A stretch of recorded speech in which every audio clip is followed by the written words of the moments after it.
चलिए तो शुरू करते हैं हम लोग प्रागैतिहासिक काल। इससे पहले हम लोग पढ़ चुके हैं, आज शुरू करेंगे। तो आप लोग बताइएगा इतिहास का विभाजन कितने भागों में किया गया है? तीन भाग में, प्रागैतिहासिक, इतिहास। अब आपको बताना है कि जिस काल में मनुष्यों ने घटनाओं का कोई लिखित विवरण नहीं है उसको हम लोग किस काल प्रागैतिहासिक, और जिसमें लिखा हुआ है और पढ़ा नहीं गया वो आदि ऐतिहासिक, और जिसका मतलब लिखा भी गया है और पढ़ा भी गया है इतिहास। अब आपको बताना है कि ज्ञानी मानव, जिसको हम लोग होमो सेपियंस कहते हैं, धरती पर इसका प्रवेश आज से लगभग कितना वर्ष पूर्व हुआ है? 30,000 या 40,000 वर्ष पूर्व हुआ है। अब बताइए कि पूर्व पाषाण युग या पूरा पाषाण युग में मानवों की जीविका का मुख्य आधार क्या था? शिकार था, मनोरंजन का भी साधन था। आग का आविष्कार किस काल में हुआ है? पूरा पाषाण काल, बिल्कुल सही बोले हैं। अब पहिया का आविष्कार नव पाषाण में। अब मनुष्य ने मतलब मनुष्य अस्थायी निवास की प्रवृत्ति कब किस काल में हुई? नव पाषाण में। और सबसे पहले किस जंतु को पालतू बनाया गया था? कुत्ता को बनाया गया था। अब मनुष्य सर्वप्रथम किस धातु का प्रयोग किया था? तांबा का प्रयोग किया गया था, जिससे कुल्हाड़ी बनाया गया। अब आपको बताना कि कुल्हाड़ी का प्राप्ति स्थल कहाँ है? कुल्हाड़ी कहाँ से प्राप्त किया गया है? अतिरम पक्कम। कुल्हाड़ी अतिरम पक्कम से प्राप्त किया गया है। कृषि का आविष्कार बताइए किस काल में? नव पाषाण काल में। पहिए का भी नव पाषाण काल, कृषि भी नव पाषाण काल, और मनुष्य अस्थायी रहने लगा नव पाषाण काल में। जब पहिया बना लिया था, कोई भी सामान ढोना रहता था तो उस पर लाद के एक जगह से दूसरे जगह लेके चला जाता था, इसलिए अब अस्थायी रहने लगा। आपको बताना है कि प्रागैतिहासिक अन्न उत्पादन स्थल मेहरगढ़ कहाँ अवस्थित है? पाकिस्तान, पश्चिमी बलूचिस्तान में स्थित है। कृषि के लिए अपनाई गई सबसे प्राचीन फसल कौन सी है? जौ, जिसको यव कहते हैं। गेहूं और जौ। तब फिर बताइए कि मानव द्वारा सर्वप्रथम प्रयुक्त अनाज कौन सा है? चावल। फसल पूछेगा तो गेहूं, अगर अनाज पूछ देगा तो चावल। कृषि का प्रथम उदाहरण कहाँ से मिला है? मेहरगढ़ से, जो कि पश्चिमी बलूचिस्तान में। कोल्डिहवा का संबंध किससे है? चावल से है। कोल्डिहवा से चावल मिला है। अब आपको बताना है सांस्कृतिक बर्तन के बारे में। तो आपको बताना है कि मालवा से जो बर्तन मिले हैं वो काला और लाल मिले हैं। बुर्ज होम से बताइए धूसर, बिल्कुल सही बोले हैं। जोखे से बताइए लाल है। दक्षिणी नव पाषाण से भूरा लाल, चमकीला धूसर। अब पूर्वी नव पाषाण से भूरा लाल।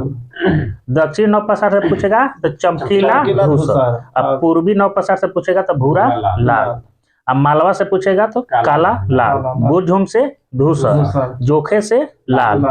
अब आगे हम लोग बढ़ते हैं।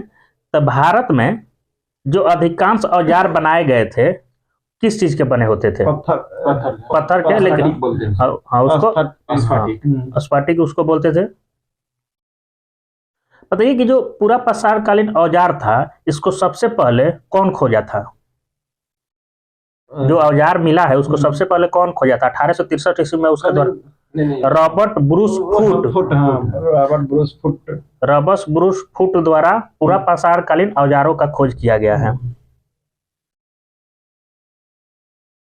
अब आपको बताना कि कौन स्थान पे प्रथम भारतीय पूरा पाषाण कलाकृति की खोज की गई है? किस जगह से? दक्षिण में है पल्लाबरम नामक स्थान से प्रथम भारतीय पूरा पाषाण कलाकृति की खोज हुई थी।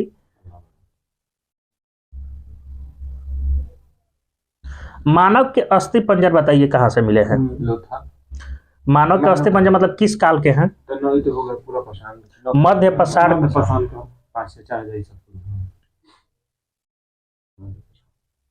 भारत में नव पाषाण कालीन सभ्यता का प्रारंभ कितना ईसा पूर्व में हुआ था? 4000 ईसा पूर्व। 4000 ईसा पूर्व लगभग पहले हुआ था। अब आपको बताने कि भारत का सबसे प्राचीन नगर कौन सा था? मोहनजोदड़ो। सिंधु सभ्यता प्राचीन नगर। सिंधी भाषा में मोहनजोदड़ो का अर्थ क्या होता है? सिंधी भाषा में होता है मृतकों का टीला। ये ना कि हिंदी में मार दीजिए जी। अब बताइए कि भारत में पाए जाने वाले एकमात्र मानव मनाब कॉपी कौन सा है? गिब्बन है श्वेतभ्रू गिब्बन, श्वेतभ्रू गिब्बन। अब आपको बताना है कि ताम्रपाषाण युग की सबसे बड़ी बस्ती कौन सी थी? ताम्रपाषाण युग की सबसे बड़ी बस्ती कौन सी थी? इनाम गांव। इनाम गांव का संबंध किस संस्कृति से है? जोरवे संस्कृति से। भारत में आपको बताना है कि सर्वप्रथम जीवाश्म का प्रमाण कहाँ से मिला है? तो शिवालक की पहाड़ी से। शिवालक दिया है, शिवालक की पहाड़ी से जीवाश्म का प्रमाण मिला है। अब आपको बताना है कि भारत में मनुष्य संबंधी सबसे पहला प्रमाण कहाँ पे मिला है? मतलब यहाँ मनुष्य रहता था, नर्मदा घाटी से मिला है। नर्मदा घाटी से मिला है। अब आपको बताना है कि भीमबेटका जो है वो बताइए कि किस काल का है? भीमबेटका पूरा पसाड़ी काल का है। यहाँ आदि मानव द्वारा शैल चित्रों और शैलाश्रयों के लिए प्रसिद्ध है। इन चित्रों के पूरा पसाड़ काल मध्य पसाड़ काल के समय का मान लीजिए माना जाता है। आपको बताना है कि भीमबेटका जो है कहाँ अवस्थित है? राजस्थान, मध्य प्रदेश, मध्य प्रदेश के रायसेन जिला में है। इसकी खोज कौन किया था? भीमबेटका का खोज कौन किया था? नहीं, इसका नाम हो गया डॉक्टर विष्णु श्रीधर बकनकर। हाँ, डॉक्टर विष्णु श्रीधर बकनकर था। अब आपको बताना है कि भीमबेटका जो है इसको यूनेस्को ने इसे विश्व धरोहर स्थल कब घोषित किया? 1990 में तो इंडिया राष्ट्रीय 2003 में यूनेस्को ने इसे विश्व धरोहर स्थल घोषित किया। लेकिन जो भारतीय पुरातत्व सर्वेक्षण है 1990 में इसको राष्ट्रीय महत्व का स्थल घोषित किया था। आपको बताना है कि प्रजातीय विभेदीकरण करने वाला वैज्ञानिक कौन सा था? प्रजातीय विभेदीकरण करने वाला रिजले था, जो प्रजातीय विभेदीकरण किया था। आपको बताना है कि सिंधु सभ्यता का मतलब कितना से कितना ईस्वी तक इसका 2400 से 1700 ईसा पूर्व मानी जाती है। इसका विस्तार तो आपको मालूम है, त्रिभुजाकार है। अब आपको बताना है कि कार्बन जो 40 होता है इसका खोज कौन किया था? अमेरिकी वैज्ञानिक के P.F. लीवी। सिंधु सभ्यता की खोज कब किया गया था? 1921 में दयाराम साहनी द्वारा किया गया था। सिंधु सभ्यता को किस ऐतिहासिक मतलब काल में रखा गया है? जैसे मैं आपको आद्य ऐतिहासिक या इसको कांस्य युगीन सभ्यता भी कहते हैं। इस सभ्यता के मुख्य निवासी द्रविड़ और भूमध्य सागरीय थे।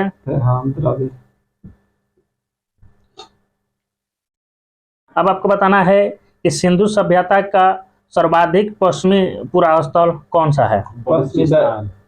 पश्चिमी बलूचिस्तान है। बलूचिस्तान है, लेकिन उसका नाम क्या था? सुत-कांगेडोर। दासक नदी के किनारे सुत-कांगेडोर जो कि बलूचिस्तान में है। सिंधु सभ्यता का सबसे पश्चिमी स्थल था दासक नदी के किनारे सुत-कांगेडोर जो कि बलूचिस्तान में। अब पूर्वी हिंडन नदी के किनारे आलमगीरपुर जो कि मेरठ में उत्तर प्रदेश में है। अब आपको बताना कि उत्तरी पूर्व स्थल कहाँ था? जम्मू कश्मीर, दक्षिणी दाइमाबाद अहमदनगर। उत्तरी पूर्व स्थल था चिनाब नदी के तट पर मांदा जम्मू कश्मीर, और दक्षिणी पूर्व स्थल था गोदावरी नदी के तट पर दाइमाबाद जिला अहमदनगर महाराष्ट्र। सिंधु सभ्यता या सिंधु सभ्यता कैसी सभ्यता थी? तो नगरीय सभ्यता थी। अब आपको बताना है कि धौलावीरा विश्व विरासत स्थल की सूची में कब शामिल किया गया है? 2021 को किया गया है, जो कि 40वां विश्व भारत का था। अब आपको बताना है कि स्वतंत्रता प्राप्ति के पश्चात सर्वाधिक हड़प्पा संस्कृति की खोज कहाँ पे किया गया है या किस राज्य में किया गया है? गुजरात में किया गया है। सिंधु घाटी सभ्यता का सबसे बड़ा स्थल कौन सा है? मोहनजोदड़ो। जबकि मान लीजिए अब पूछेगा कि भारत में अभी वर्तमान में सबसे बड़ा कौन सा है? राखीगढ़ी। घग्गर नदी के किनारे हरियाणा के हिसार जिला में। ऐसे पूरा पूछेगा ओवरऑल सिंधु घाटी में तो मोहनजोदड़ो, लेकिन वर्तमान भारत में पूछेगा तो राखी गढ़ी घग्गर नदी जो कि हरियाणा हिसार जिले में स्थित है। तो आपको बताना है कि राखी गढ़ी का खोज कौन किया था? वही आपने ना, सूरज भान। सिंधु सभ्यता का बंदरगाह कौन कौन सा था? लोथल और लोथल सुतकोतदा। अब आपको बताना है कि जोते हुए खेत और नक्शेदार ईंटों का प्रयोग का साक्ष्य कहाँ से प्राप्त हुआ? कालीबंगा से। अब मोहनजोदड़ो से क्या प्राप्त हुआ है सबसे बड़ा? तास्तानागार। 8 मीटर लंबा था। हाँ, ये तो ऐसे पूछता नहीं है। चलिए, आपको बताना है कि अग्निकुंड कहाँ से प्राप्त हुआ है? नहीं बनवाली है। लोथल से और कालीबंगम से। लोथल से इसलिए प्राप्त हुआ है कि मान लीजिए वहाँ ईटा जो बनता था ना, उसको पकाने के लिए अग्नि बनाया गया। और कालीबंगा से इसलिए प्राप्त होता है कि कालीबंगा में चूड़ी बनाने के लिए भट्टी बनाया गया था, और ईटा बनाने के लिए भी वहाँ अग्निकुंड बनाया जाता था, जिसमें ईटा को मान लीजिए सेका जाता था, इसलिए वहां से अग्निकुंड मिला है। मोहनजोदड़ो से प्राप्त एक शिल्प पर 3 मुख वाले देवता हैं। उस देवता को हम लोग किस नाम से जानते हैं? तो पशुपति। और उनके चारों ओर कौन कौन सा जानवर है? चीता, भैंसा, हाथी, गेंडा, चीता और भैंसा है। अब आपको बताना है कि नर्तकी की कांस्य मूर्ति कहाँ से मिली है? मोहनजोदड़ो से मिली है। हड़प्पा की मोहर जो है सबसे अधिक किसका अंकन उस पर मिलता है? किस पशु का? सही बोल रहे हैं, एक श्रृंगी पशु का। हड़प्पा की जो भी मोहर मिली है उस पर सबसे अधिक अंकन मिला है एक श्रृंगी पशु का। यहाँ पे भी एक मिला है अतकार मोहर, जो स्त्री के गर्भ से निकलता पौधा दिखाया गया है। मनके बनाने के कारखाना कहाँ से मिला है? लोथल और चंद्रहुदड़ो। लोथल से लगभग सभी सामान मिला है, वो बंदरगाह था, वहां सेल करने के लिए लोग लेके जाता था, स्टॉक करता था, इसीलिए वहां से सब चीज मिला है। सिंधु सभ्यता की लिपि कैसी है? तो भाव चित्रण। सिंधु सभ्यता की जो लिपि है मतलब किधर से किधर से बाएं, फिर एक से अधिक होगा तो दाहिने से बाएं, फिर इधर से होगा तो फिर बाएं से दाहिने लिखा जाता था। अब आपको बताना कि लेखन कला का सबसे विकसित मतलब किस सभ्यता में हुआ था? सुमेरिया की सभ्यता में लेखन कला सबसे विकसित अवस्था में था। अब आपको बताना है कि सिंधु सभ्यता के लोगों ने नगरों तथा घरों के विन्यास के लिए ग्रिड पद्धति अपनाई थी। सही बोले हैं। आपको बताना है कि घर के दरवाजे और खिड़कियां पीछे की तरफ खोलते थे। कौन एक ऐसा जगह है जिसमें आगे की तरफ खोलते थे? लोथल एक ऐसा जगह है जिसमें घर के दरवाजे सड़क। सिंधु सभ्यता की मुख्य फसल थी गेहूं और जौ। सेंधवासी मिठास के लिए किसका प्रयोग करते हैं? शहद का। सोम रस तो वनस्पति से निकलता था। मिट्टी से बने हल का साक्ष्य कहाँ से मिला है? बनमाली। बिल्कुल सही बोले हैं। आपको बताना है कि चावल के दाने का साक्ष्य कहाँ से मिला है? रंगपुर और लोथल से मान लीजिए वहां से व्यापार होता था, जिसे मतलब पता चलता है कि रंगपुर में क्या धान की खेती हुआ है। लेकिन अगर मान लीजिए सब पूछेगा कि प्रथम साक्ष्य कहाँ से मिला है, तो प्रथम साक्ष्य लोथले से मिला है। घोड़े के अस्थि पंजर कहाँ से मिले हैं? सुर, कोतदा, कालीबंगा और लोथल। घोड़े के अस्थि पंजर मिले हैं सुर, कोतदा, कालीबंगम और लोथल। तौल की इकाई संभवतः किस पे थी? 16 के अनुपात में थी। सिंधु सभ्यता यातायात के लिए किसका प्रयोग करते थे? 2 पहिया या 4 पहिया। हाँ, 2 पहिया या 4 पहिया, बैलगाड़ी या भैंसा गाड़ी क्या कहते थे? आपको बताना है कि मेसोपोटामिया के अभिलेखों में सिंधु सभ्यता के लिए कौन सा शब्द का प्रयोग? मेलुहा शब्द का प्रयोग किया गया है। अब आप बताइए कि जो हड़प्पा संस्कृति थी उसका शासन मतलब किसके हाथों में था? बन्नी के हाथों में था, यानी व्यापार लोग के हाथों में था, वही करता था। अब आपको बताना है कि कौन आदमी था जो हड़प्पा और मोहनजोदड़ो साम्राज्य को जुड़वा राजधानी कहा? हड़प्पा और मोहनजोदड़ो साम्राज्य को जुड़वा राजधानी कौन बोला है? पिकगट। अब ये तो आपको मालूम है कि सिंधु सभ्यता का लोग धरती की उर्वरता की देवी मानकर इसकी पूजा करते थे। वृक्ष एवं शिव पूजा के प्रचलन के साक्ष्य भी सिंधु सभ्यता से मिले हैं। आप बताइए कि स्वास्तिक चिन्ह कहाँ की देन है? सिंधु सभ्यता की देन है। आप उसमें सिंधु सभ्यता के तो सब आ गया ना, जैसे मोहनजोदड़ो, हड़प्पा, इस तो कालीबंगा सब आ गया, लोथल आ गया, लेकिन एक उस हड़प्पा की देन है। स्वास्तिक चिन्ह जो है हड़प्पा से मिला है। इस चिन्ह से क्या पता चलता है कि सूर्य उपासना हाँ का अनुमान लगाया जाता है। आपको बताना है कि सिंधु घाटी जो है कहाँ से मंदिर के मतलब प्रमाण मिले हैं, कहीं से नहीं मिले, मंदिर के साक्ष्य कहीं से नहीं मिले हैं। मंदिर तो नहीं। हाँ, सिंधु सभ्यता के लोग किसकी उपासना सर्वाधिक करते थे? इंद्र के। मातृदेवी। ऋग वेद में इंद्र का किया जाता था 250, जो उसके लिए श्लोक लिखा गया है। अब पशुओं में सबसे पूजनीय कौन था? गोबर वाला बैल। आपको मिट्टी की मूर्तियां मिलने के कारण, मतलब स्त्री की मिट्टी की मूर्तियां मिलने के कारण जिसे मातृ सतात्मक कहा गया। सिंधुवासी जो है किसका बना हुआ वस्त्रों का प्रयोग करते थे? सूती और ऊन का। मनोरंजन के लिए अभी ये पढ़ लिए हैं, मछली पकड़ते थे, शिकार करते थे, पशु पक्षियों का आपस में लड़ाते थे, चौपाल खेलते थे, पासा खेलते थे।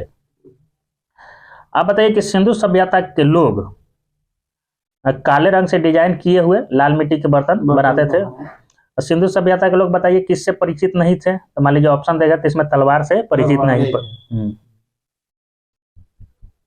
बताइए कि कौन सा ऐसा सिंधु सभ्यता में जगह था जहाँ की निचले लोगों को रहने के लिए, यानी सामान्य लोगों को रहने के लिए भी किला बनाया गया था? तो कालीबंगा था।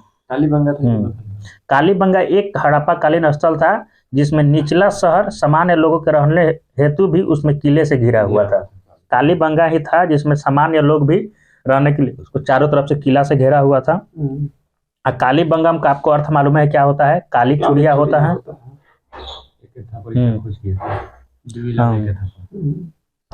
अब पर्दा प्रथा और वैश्यावृत्ति भी सिंधु सभ्यता में भी प्रचलित थी।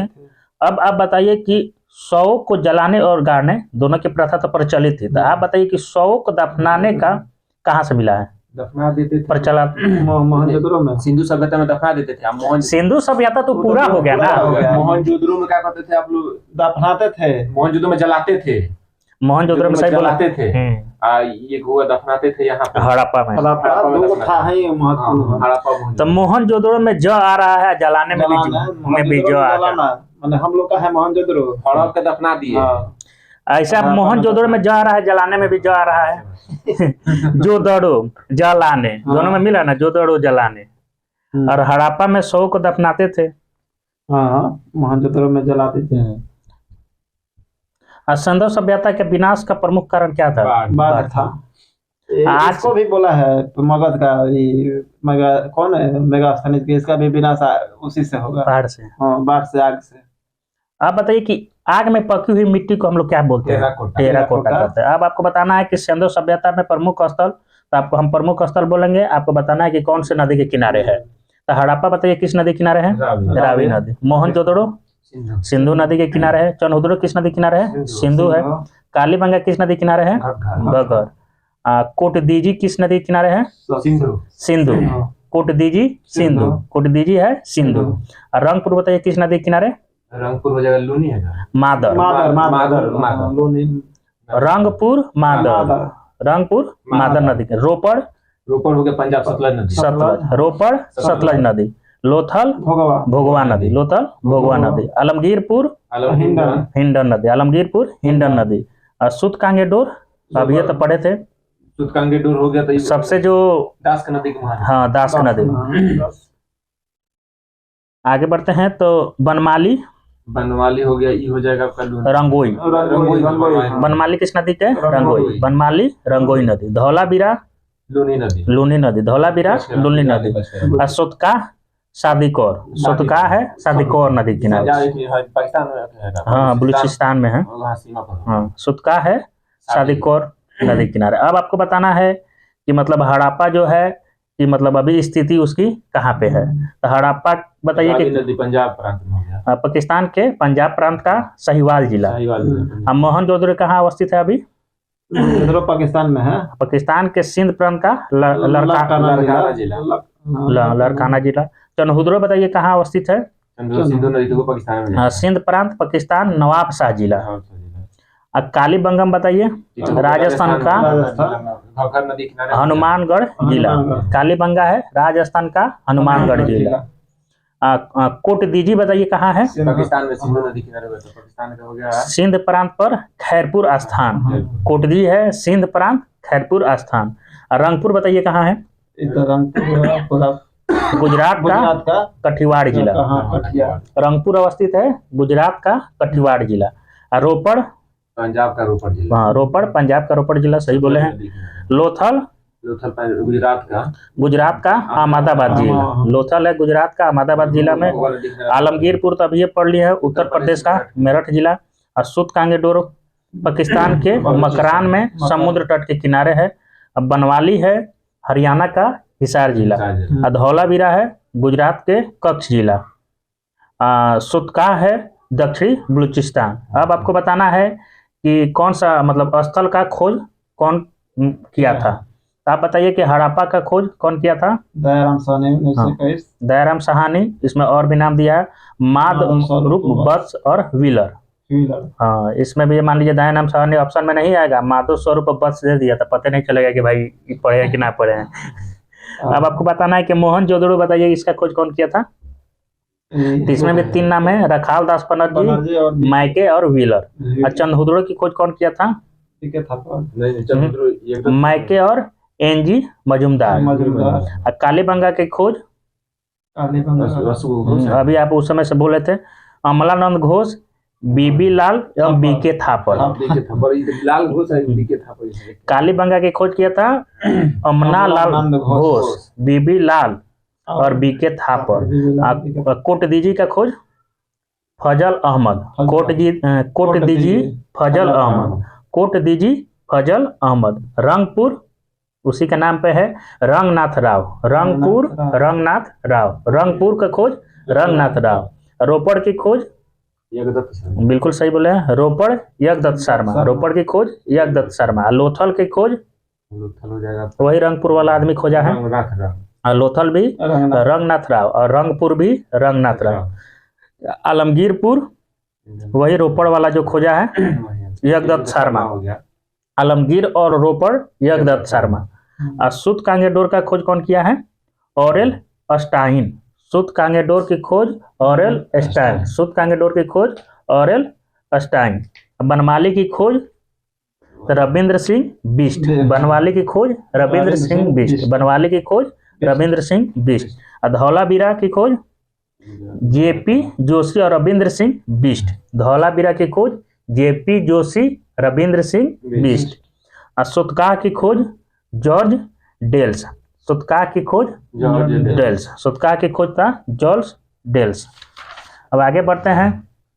तब वैदिक काल का विभाजन तो मान लीजिए 2 भागों में किया गया है। तो ऋग वैदिक काल का बताइए कितना से कितना तक है? 1500 से 1000। उत्तर वैदिक काल।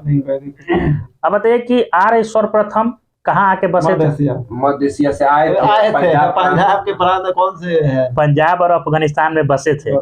मध्य एशिया से आए थे। इसका मतलब ये कौन मानता है कि मध्य एशिया से आए थे? कौन वैज्ञानिक था? Max Muller. आर्यों द्वारा निर्मित सभ्यता किस नाम से जानी जाती है? तो वैदिक सभ्यता। वैदिक सभ्यता एक ग्रामीण सभ्यता थी। आर्यों की भाषा क्या थी? संस्कृत थी। आर्य शब्द भाषा समूह को इंगित करता है। अब आपको बताना है कि आर्यों की प्रशासनिक इकाई में सबसे बड़ा इकाई कौन सा होता था? राष्ट्र। आर्यों की प्रशासनिक इकाई में सबसे छोटा कौन सा होता था? कुल। राज्यों के प्रशासनिक इकाई में सबसे छोटा होता था कुल और सबसे बड़ा होता था राष्ट्र। ग्राम के मुखिया को क्या कहते हैं? ग्रामीण। 20 के प्रधान को 20पति। और जन के शासक को क्या कहते थे? राजन। जन के शासक को राजन। अब आपको बताना है कि राज्य अधिकारियों में कौन से प्रमुख थे? पुरोहित और सेनानी जो थे वो प्रमुख थे। अब आपको बताना है कि वशिष्ठ जो थे उदारवादी थे। वशिष्ठ जो थे रूढ़िवादी थे। उदारवादी विश्वामित्र थे। हाँ, वशिष्ठ रूढ़िवादी और विश्वामित्र उदार पुरोहित थे। आपको बताना है कि वैदिक काल में जो सूत रथकार या कौमादी अधिकारी का उल्लेख है उसको वैदिक काल में क्या कहा जाता था? नहीं तो उसको रत्नी। तीनों रत्नी था। हाँ। बताइए कि रत्नी की संख्या कितनी होती थी? कितना है? 11 को होता था, लेकिन उसको राजा का नहीं, रत्नी की संख्या 11 को होता था। अगर राजा को उसमें सम्मिलित कर दिया जाएगा तो 12 को होगा। तो राजा सहित अगर पूछेगा तो 12 को मारना है, ऐसे रत्नी पूछेगा तो 11 को मारना है। आपको बताना है कि दुर्गपति जो कि दुर्ग की रक्षा करता था उसको वैदिक काल में क्या कहा जाता था? पूरब। जो गुप्तचर था वैदिक काल में उसको क्या कहा जाता था? इसका अपस कहा जाता था। दुर्गपति को पूरब कहा जाता था और गुप्तचर को अपस कहा जाता था। आपको बताना है कि गोचर भूमि का अधिकारी को क्या कहा जाता था उस समय वैदिक काल में? बाजपति। अपराधियों को पकड़ने का कार्य कौन करता था? दरोगा। अभी ना दरोगा करता है, उस समय उग्र रहता था। ऋग्वेद में किसी भी तरह के न्यायाधिकारी का उल्लेख नहीं है। अब आपको बताना है कि राजा को सलाह देने वाली संस्था कौन सी थी? राजा को कौन कौन सी संस्था सलाह देती थी? तो सभा और समिति देती थी। हाँ, दो प्रजापति थी। सभा श्रेष्ठ एवं भ्रात लोगों की संस्था थी, जबकि समिति जो है सामान्य जनता की प्रतिनिधित्व करते थे। आपको बताना है कि सभा और समिति का जो अध्यक्ष होता था उसको क्या कहा जाता था उस समय? प्रजापति। ईशान वाले प्रजापति तो इसमें आ गया, फिर उसके बाद आया उत्तर वैदिक काल में हो गया। अभी लोकसभा एथी का अध्यक्ष बोला जाता था, उस समय ईशान बोला जाता था। स्त्रियां सभा में और समितियों में भी भाग ले सकती थी। युद्ध के कबीले का नेतृत्व कौन करता था? राजा करता था। ज्यादातर युद्ध किसके लिए हुए हैं? गाय के लिए, जिसके लिए गविष्ट का प्रयोग किया गया है, यानी गायों की खोज के लिए युद्ध हुआ है।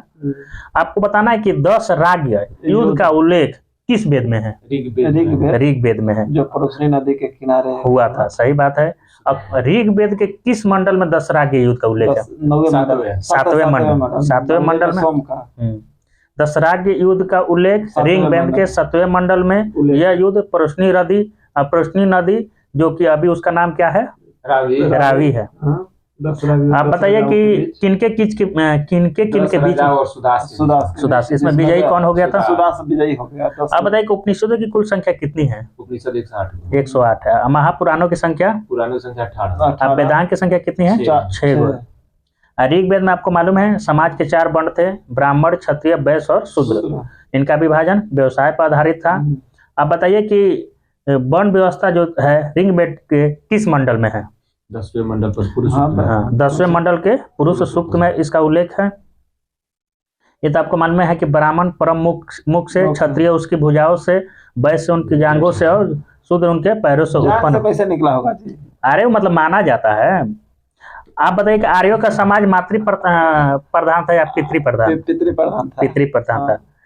समाज की सबसे छोटी इकाई क्या कहलाती थी?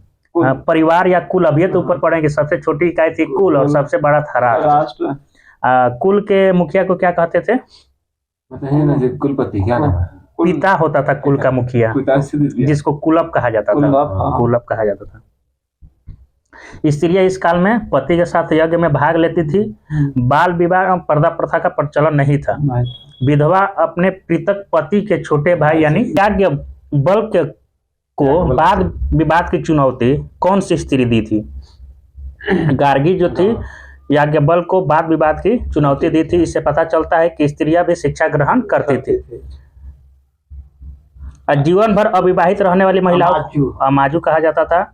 और जीविका पार्जन के लिए वेद वेदांग पढ़ाने वाले अध्यापक को उपाध्याय। अब आपको बताना है कि प्रमुख दर्शन और उसके प्रवर्तक। तो चरवाक का मालूम है? चरवाक हो जाएगा। योग का पतंजलि जी योग करते थे। रामदेव बाबा से याद कर लीजिए, योग भी बेचते हैं और पतंजलि भी बेचते हैं। और संख्या कपिल। न्याय गौतम। पूर्व मीमांसा जैमिनी। बद्रायन। कनाद हो जाएगा परमाणु का। वैशेषिक दर्शन का कनाड। उत्तर मीमांसा का बद्रायन और पूर्व मीमांसा का जैमिनी। आपको बताना है कि आर्यों का मुख्य पेय पदार्थ क्या था? सोमरस। यह वनस्पति से बनाया जाता था। अब बताइए कि आर्य जो अंदर कपड़ा पहनते थे उसको किस नाम से? निवी से जाना जाता था। तीन तरह के कपड़ा पहनते थे, वास, अधिवास और उष्ण। आर्यों का मनोरंजन का मुख्य साधन था संगीत, रथ दौड़, घुड़दौड़। आर्यों का मुख्य व्यवसाय क्या था? पशुपालन एवं कृषि। भारतीय परमाणुवाद का जनक किसको माना जाता है? कनाद को माना जाता है। गाय के लिए कौन सा शब्द प्रयोग? अधन्या किया जाता है। न मारे जाने योग्य पशु की श्रेणी में रखा गया है। गाय की हत्या करने वाले, उसे घायल करने वाले के लिए वेदों में मृत्यु दंड या देश से निकालने की व्यवस्था की गई थी। आर्यों का प्रिय पशु कौन था? घोड़ा। सर्वाधिक प्रिय देवता कौन थे? इंद्र थे, जिसे वार्ता या युद्ध का नेता माना जाता था। लोहित अयस्क के रूप में किसको जाना जाता है? लोहित अयस्क के रूप में किस धातु को जाना जाता है? किस तत्व को? तांबे को। श्याम अयस्क बोला जाता था, लोहा को बोला जाता था। भारतीयों को लोहा का ज्ञान ईसा पूर्व 8वीं शताब्दी में प्राप्त हुआ था। अब व्यापार है तो दूर दूर जाने वाले व्यक्ति को क्या कहा जाता था? पन्नी। बिल्कुल सही बोले हैं। लेन देन में वस्तु विनिमय प्रणाली प्रचलित थी। ऋण देकर ब्याज लेने वाले को सुदखोर तभी बोला जाता है। उस समय क्या बोला जाता था? बेक नोट। ऋण देने वाले को उस समय बेकनोट या सुदखोर कहा जाता था। मनुष्य एवं देवता के बीच मध्यस्थता निभाने वाले देवता कौन थे? अग्नि थे। ऋग्वेद में सबसे पवित्र नदी कौन सी थी? सरस्वती। ऋग्वेद में गंगा का उल्लेख कितना बार किया गया? एक बार। गंगा एक बार, 33 बार सिंधु। यमुना का उल्लेख किया गया है 3 बार। सिंधु नदी का उल्लेख सर्वाधिक बार किया गया। उत्तर वैदिक काल में इंद्र का स्थान पर कौन सर्वाधिक प्रिय देवता होगा? प्रजापति। उत्तर वैदिक काल में इंद्र का स्थान पर प्रजापति आ गए थे। अब आपको बताना है कि उत्तर वैदिक काल में राजा के राज्य अभिषेक के समय कौन सा यज्ञ किया जाता था? राजसूय यज्ञ किया जाता था। अब उत्तर वैदिक काल में जो वन व्यवसाय था वो अब जन्म के आधार पर निर्धारित हो। अब आपको बताना है ऋग वैदिक काल में देवता है तो कौन देवता किससे संबंधित है? तो इंद्र बताइए किससे संबंधित है? युद्ध का देवता, वर्षा का देवता। अग्नि देवता और मनुष्य के बीच मध्यस्थता के लिए। वरुण जितना भी खगोलीय चीज है, जिसमें पृथ्वी, सूर्य के निर्माता, समुद्र के देवता, विश्व के नियामक एवं शासक, सत्य का प्रतीक, ऋतु परिवर्तन, दिन रात। अध्योग बताइए किसके देवता थे? आकाश के देवता। सबसे प्राचीन। सोम बताइए किसके देवता थे? बीमारी वाला उपचार। वनस्पति। सोम रस ना पीते हैं। उषा बताइए। आगे बढ़ने का प्रगति। प्रगति और उत्थान का देवता। आश्विन बताइए किसके देवता थे? विपत हरने वाले। पूषण, प से पूषण, प से पशु, पशुओं का देवता। विष्णु पालन करता और विश्व के संरक्षण एवं पालन करता। अब मारुत तो आपको मालूम है आंधी तूफान के देवता। अब आपको बताना है ऋग वैदिक काल की नदियाँ। तो प्राचीन नाम हम बोलेंगे, आपको उसका आधुनिक नाम बताना है। तो क्रुम का बताइए आधुनिक नाम? कुरम। कुरुम्ब प्राचीन नाम है, कुरम आधुनिक नाम है। कुंभा का बताइए आधुनिक नाम? काबुल। वित्तस्ता का बताइए? झेलम। वित्तस्ता है, झेलम है। अस्किनी का बताइए? चिनाव है। परुष्णी का बताइए? रावी आधुनिक नाम है। सतुद्री का बताइए आधुनिक नाम? सतलज। विपाशा का आधुनिक नाम? व्यास। सादा नीरा का आधुनिक गंडक। दृश्यधती का आधुनिक नाम? घग्गर। गोमती का आधुनिक नाम? गोमल। सुवस्तु का आधुनिक नाम? सुवस्तु। स्वात इसका आधुनिक नाम था। सुवस्तु का आधुनिक नाम था स्वात नदी। बीपीएससी में एक क्वेश्चन इससे रहेगा। आपको बताना है कि उत्तर वैदिक काल में हल को किस नाम से जाना जाता था? हल को सीता। हल को सिरा, जो उसका सिराउर को सीता। हाँ, जो उसमें मतलब लाइन बनाता है उसको सीता कहा जाता है। अब आपको बताना है कि उत्तर वैदिक काल में मुद्रा की इकाइयाँ क्या थी? मुद्रा की इकाई तो निष्क और शतमान। उत्तर वैदिक काल में मुद्रा की इकाई निष्क और शतमान थी। अभी मुद्रा की इकाई जैसे रुपया है, डॉलर है, उस समय निष्क या शतमान था। सिक्कों के चलन का कोई प्रमाण नहीं मिलता है। आपको बताना है कि दर्शनों में सबसे प्राचीन कौन सा दर्शन है? सांख्य दर्शन, जिसके प्रवर्तक है कपिल। आपको बताना है कि सांख्य दर्शन के अनुसार मूल तत्वों की संख्या कितनी थी? उस समय 25 था। 25 था, जिसमें प्राकृतिक तत्व जो था पहला तत्व था। जैसे अभी हाइड्रोजन है, उस समय पहला, उस समय प्राकृतिक तत्व था। आपको बताना है कि सत्यमेव जयते कहाँ से लिया गया है? मुंडको उपनिषद से लिया गया है। आपको बताना है कि मुंडको उपनिषद में ज्ञान की तुलना किससे की गई है? फूटी नाव से की गई है। अब बताइए कि गायत्री मंत्र किस देवता को संबोधित करता या समर्पित है? सूर्य देवता सावित्री को समर्पित है, जिसका संबंध ऋग्वेद से है। आपको बताना है कि विश्वामित्र जो थे आर्य बनाने के लिए किस मंत्र का प्रयोग करते थे?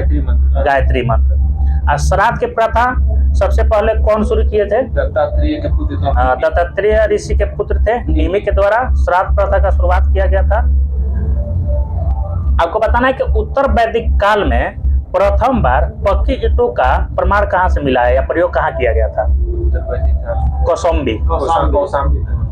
महाकाव्य दो है, आपको मालूम है, महाभारत और रामायण। महाभारत का पुराना नाम क्या है? जय संहिता। विश्व का सबसे बड़ा महाकाव्य कौन सा है?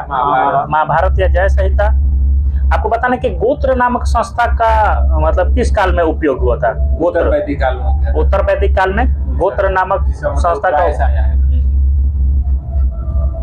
आपको बताना है कि ब्रह्मा सूत्र और वेदांत सूत्र की रचना कौन किया था? वही तो है उत्तर मीमांसा वाले का। हाँ, उत्तर मीमांसा वाले। हाँ, बदरायन। ब्रह्मा सूत्र और वेदांत सूत्र की रचना बदरायन ने किया था। अब आज हम